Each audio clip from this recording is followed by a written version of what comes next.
Chrissy, where have you vanished to? We've been trying to reach you. Why are you ignoring my calls? It's as if you're deliberately avoiding me. I'm growing increasingly concerned about James. What's his status? How is my son faring? Are you spending enough time with him at the hospital? He needs you. Oh, hi, Serena. How are you? Sorry I wasn't able to answer your calls. I've been very busy at work, so I haven't been able to answer the phone a lot of the time. Regardless of work, you should keep us updated. It's not that difficult to answer or make a call. I apologize. Today was particularly hectic and I couldn't get back to you. Enough with the excuses. It comes off as insincere and lazy. So, how is James? Any improvements? His condition remains stable, neither better nor worse. But he seems to be sleeping a bit more than before, which is a slight improvement. So, he isn't really improving then? Just maintaining the status quo? Well, he started eating a little bit now, which is definitely a positive sign. We should be grateful for that. But that doesn't necessarily mean he's getting better, right? Seems like he's still in the same condition. Yes, overall that's true. All we can do is wait and hope for the best. I haven't lost hope yet. I know he's been fighting this illness for a long time, and it must be exhausting. Wouldn't it be better for him to be cared for at home now that his time is nearing? He insists on fighting till the end and doesn't want to come home to die. I respect his wishes and will stay with him at the hospital as much as I can. I want him to keep fighting, even if it's just one day at a time. It might be selfish of me, but I don't want to lose him. Then why don't you spend more time with him at the hospital? He needs your support now more than ever. You shouldn't just carry on with work while he's battling for his life. I agree with you, and I want to be by his side as much as possible too. But if I don't work, we won't be able to pay our bills. That's our harsh reality. You can be so cold-hearted sometimes. Is it all about money? Surely there are things more important than that. If it were me, I would even go into debt just so I could be at his side during his time of need. Well, James is telling me that I should keep working and making money, so that's what I'm doing. It's as simple as that. He and I are on the same page. And I'm actually headed over to the hospital to see him right after we finish this call, so that'll be good. We can eat dinner together. I am making a point of seeing him every day. It's my one and only mission in life. There's nothing more important to me than this now. Oh, is that so? It's funny that you should say that. It's interesting because, I've been thinking a lot lately. And I wonder if marrying you was what caused James to start having all these health problems that he's now dealing with. It makes sense to me. What? Just what are you trying to say to me, Serena? What are you getting at?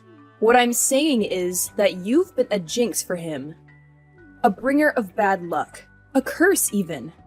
I mean, just look at the big picture.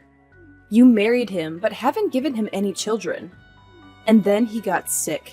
And he's been in and out of the hospital ever since you two got together. And now he's bedridden, and we don't know what's coming next. It certainly doesn't look good, that's for sure. The chain of events is pretty clear to me. He was always happy, went to good schools, and had a good job. Then it all turned into a nightmare in the blink of an eye when he married you, Chrissy. All the money we spent on tutors, extracurricular activities, and the rest of his education has also gone to waste. What a shame. Please, for James' sake, don't say such things. None of this was caused by him. He has always done right by both you and me. Oh, I'm not blaming James for any of this. None of it is his fault. Not at all. But his judgment about you has definitely been poor. Because no matter how hard I try to see it from his perspective, I'm just amazed that he let himself get involved with a low-class woman like you. He should have split up with you right away, but, of course, he wouldn't listen to our advice on the subject, as usual. That's how he's always been, hard-headed and stubborn. My brilliant son only became like this after marrying you, a single mother with only a high school education and nothing to offer him. Serena, please, save this for some other time. Now isn't really the time for all this, is it? Oh, isn't it? Then when is a good time for me to say it to you? I've held my tongue for too long now. I can't keep quiet about it any longer.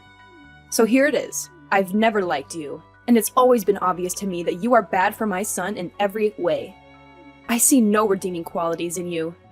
But James has always been your ally and supporter and has defended you. But then he got sick and couldn't take care of you anymore. That's why I'm saying all of this to you now. The time has come. Serena, I am sorry I haven't been the daughter-in-law that you wanted me to be. I really am. However, I fully intend to be the best wife and caregiver to him that I can be, and to take better care of him than anyone else can. Like I said, it's my one and only mission in life now. So I will continue to love and support him with my full effort and devotion. Just as I have been doing throughout this whole ordeal. You can count on that. You'd better. It'll be a real problem for everyone if you dump him now, after he's gotten sick and can't do anything useful. That would be a disaster for everyone involved. After all, who would look after him then? Us? We certainly couldn't take care of him the way that he needs to be cared for now. Look, just do what you're supposed to do as his wife, and then leave us alone, okay? Don't forget that he's counting on you, and so are we. Just give us regular updates on his condition and let us know if anything changes. It's your responsibility. It's all on you.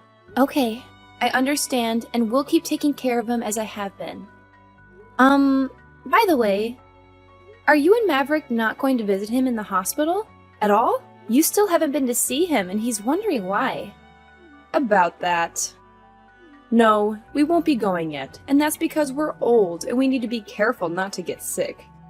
Who knows what kind of germs we might catch if we go and hang around a place with that many sick people in it? That's just asking for a case of the flu, COVID, or who knows what.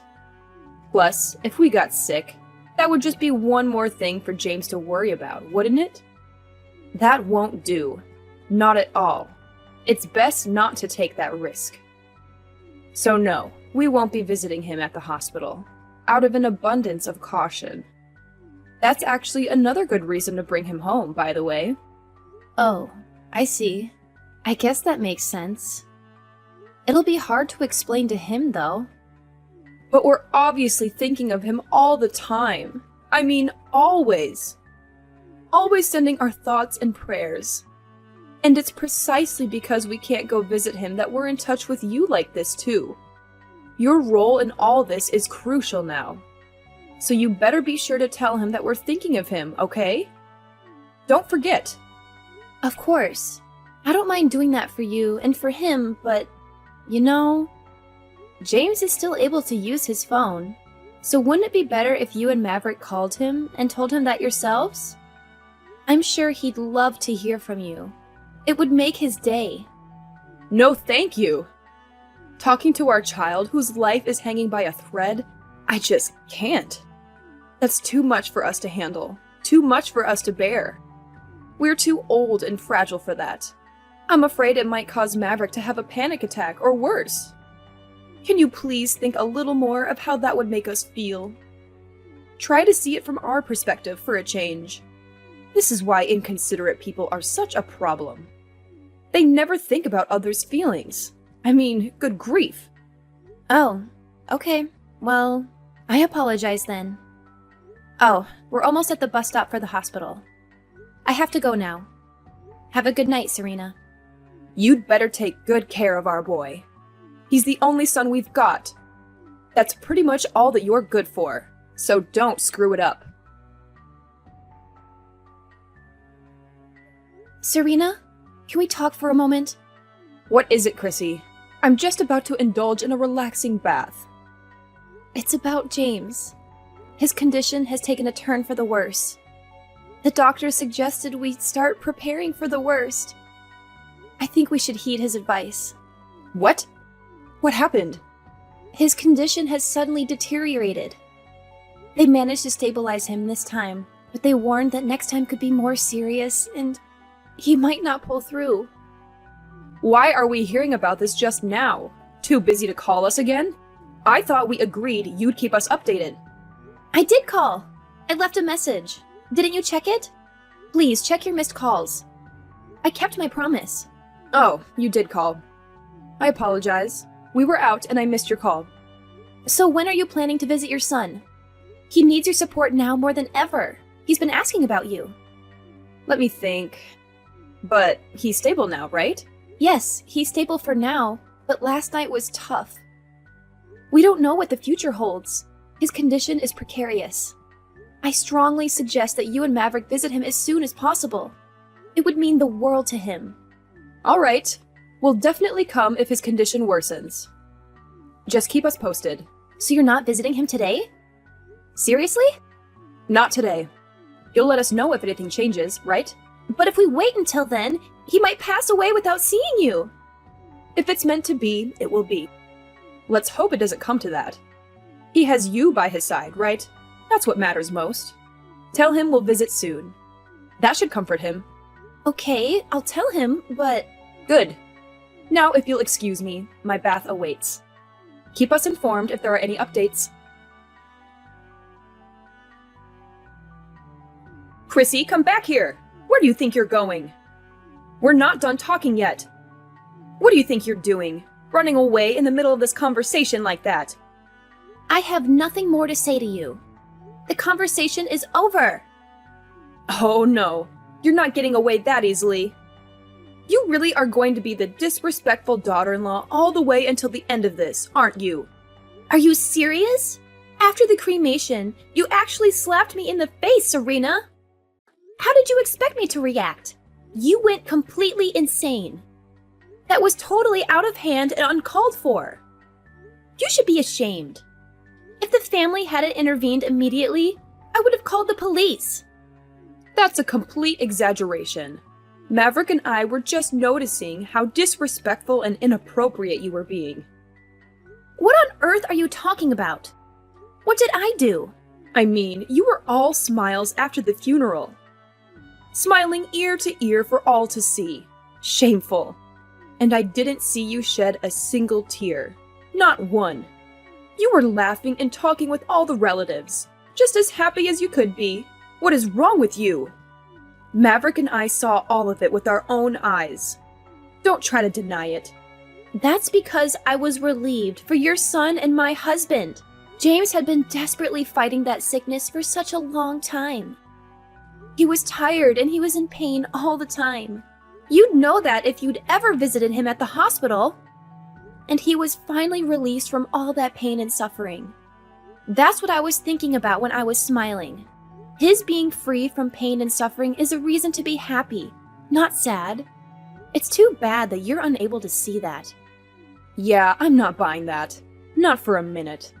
The truth is that you're happy to get your hands on his inheritance, isn't it? You are well aware that my boy was due to receive a large inheritance from his grandfather, aren't you? That's the real reason that you stayed with him, took care of him, and didn't divorce him. You had your eyes on that inheritance all along. That's a disgraceful accusation.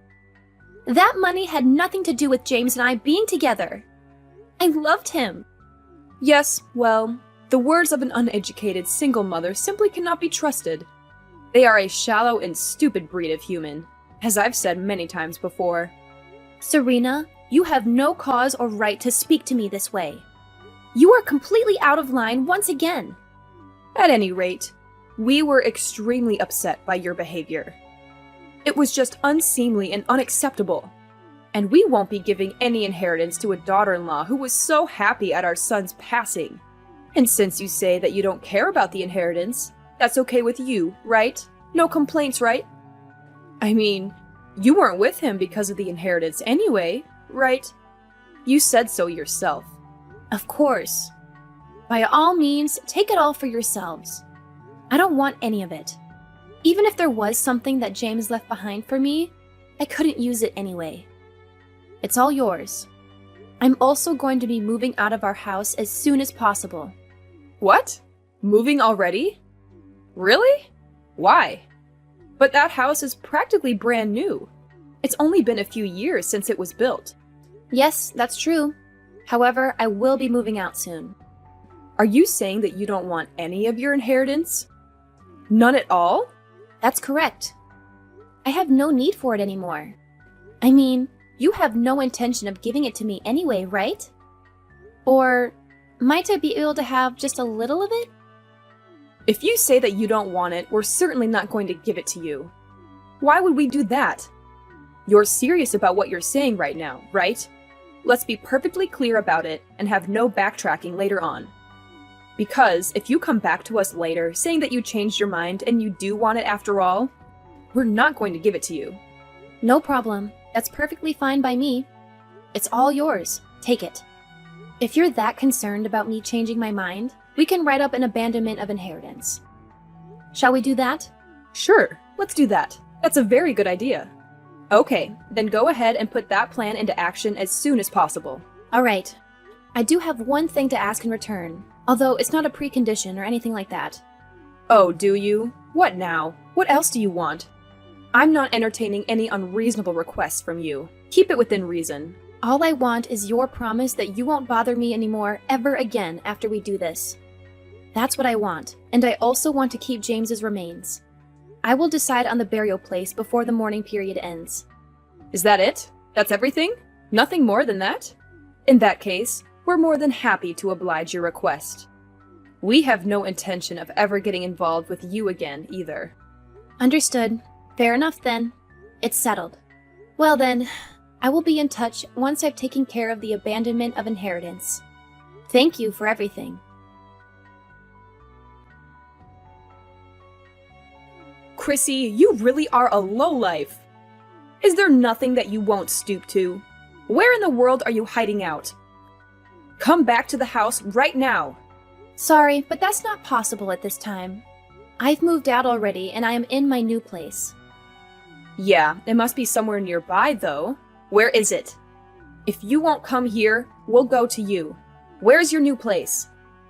Give us the address right now. No, I won't be doing that. You agreed to cut all contact with me. Remember?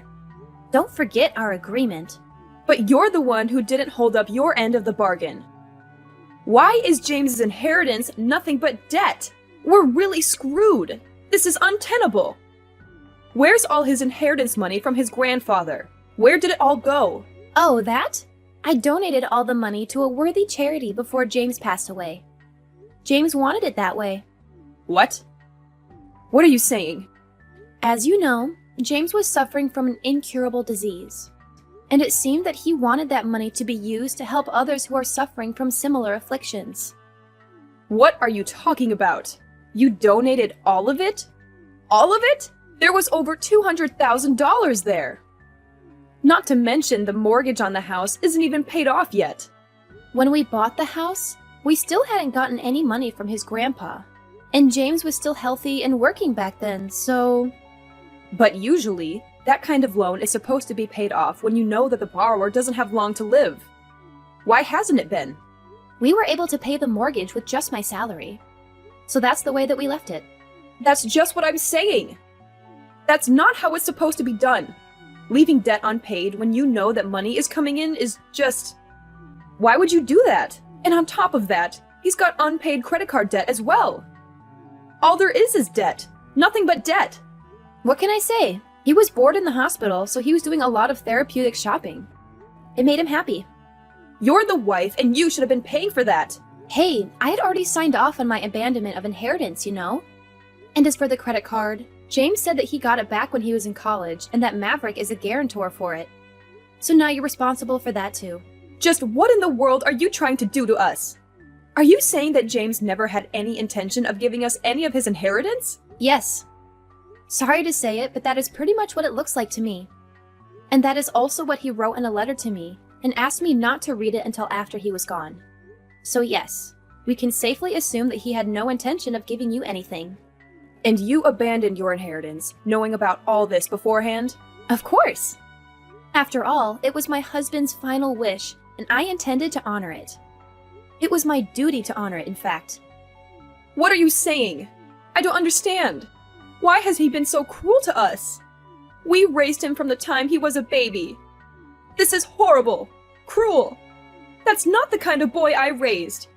Yeah, I'm pretty sure that he was thinking the same thing about you and Maverick, Serena. I mean, you didn't even go to visit him in the hospital when he was dying. So that's why he left you nothing but debt. What goes around comes around. What?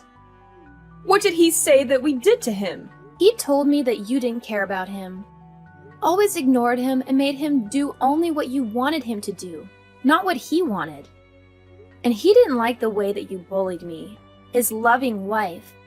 Once again, what goes around comes around.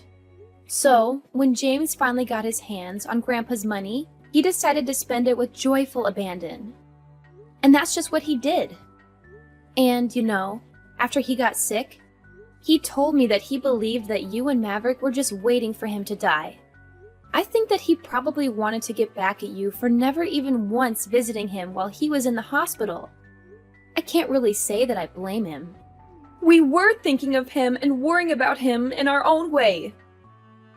He should have known that. Were you really? Honestly? After he got sick, didn't you say that raising him had been a waste of time and money? No! That's not true. Well, if you didn't like this inheritance situation, you can always just declare a personal bankruptcy. That's certainly one option. Personal bankruptcy? You must be joking. No thanks. I'd rather we just abandon the inheritance ourselves, too. No, that won't work because you've already taken possession of a few $1,000s in that bank account, haven't you? And I also heard that you've already gone ahead and moved into the house. Is that also true? So, is abandoning the inheritance even an option anymore? Somehow, I don't think so. Huh? What do you mean? We can't abandon the inheritance anymore? Oh, I'm sorry. After all, I'm just a college dropout, and I have no idea about these things. You should probably look into it on your own or consult an attorney about it. This stuff is so complicated, and I'm so uneducated. You witch! You knew all about this all along and said nothing to us. How petty and vindictive! Treating us like this, no matter how cold we may have been to you, is just beyond the pale. We're James's parents, not to mention we're your parents-in-law too. Does this mean nothing to you? Oh, really?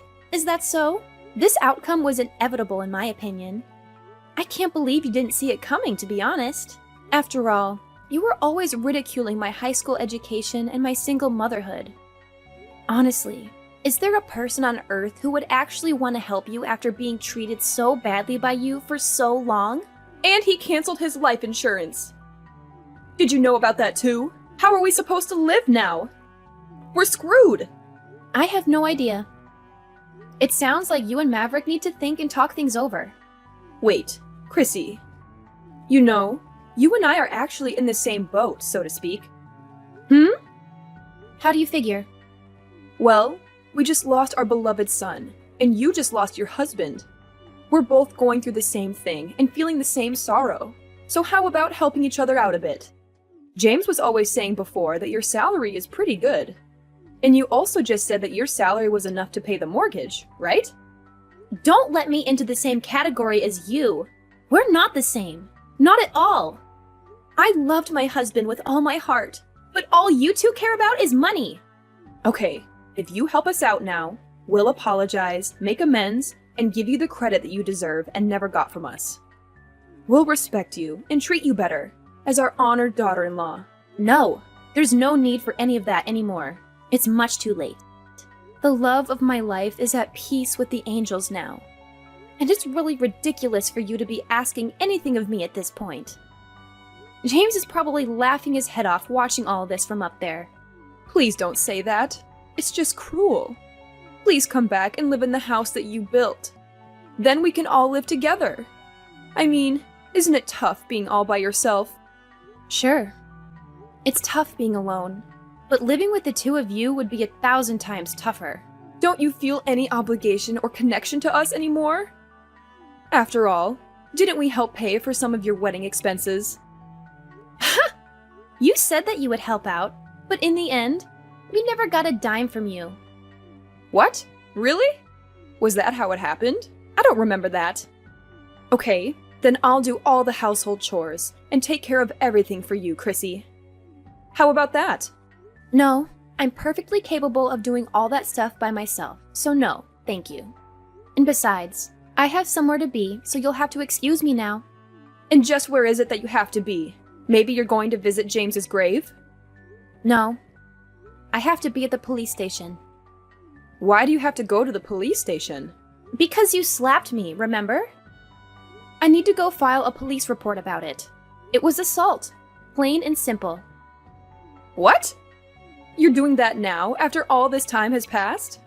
Well, it's up to me when I decide to report it. Unfortunately for you, there's no statute of limitations. And it looks like a family member is willing to be a witness for me too, so... Wait just a minute. Chrissy, please. Please forgive us. No. I most certainly will not forgive you. I fully intend to repay you for the horrible way that you've always treated me. It's only fair, after all. After that, Serena begged me to drop the police report, but I sued her and Maverick instead and got a settlement. My in-laws avoided bankruptcy, but they had to sell their house and move back to their old place. They still owe a lot of money because of James's debt and the mortgage. They blame me for everything, and have become outcasts among their relatives and neighbors. They thought they would profit from James's death, but it backfired on them. This is the best revenge for me. James told me that he couldn't leave any inheritance, but I loved him anyway, and I don't regret donating all the money. I wanted to help people who needed it. I have some savings from before we got married, and James gave me many expensive gifts. He said they were for when I might need them, but I don't want to sell them. They are precious memories of him. I will keep them and live well, so he can see from heaven that I am fine.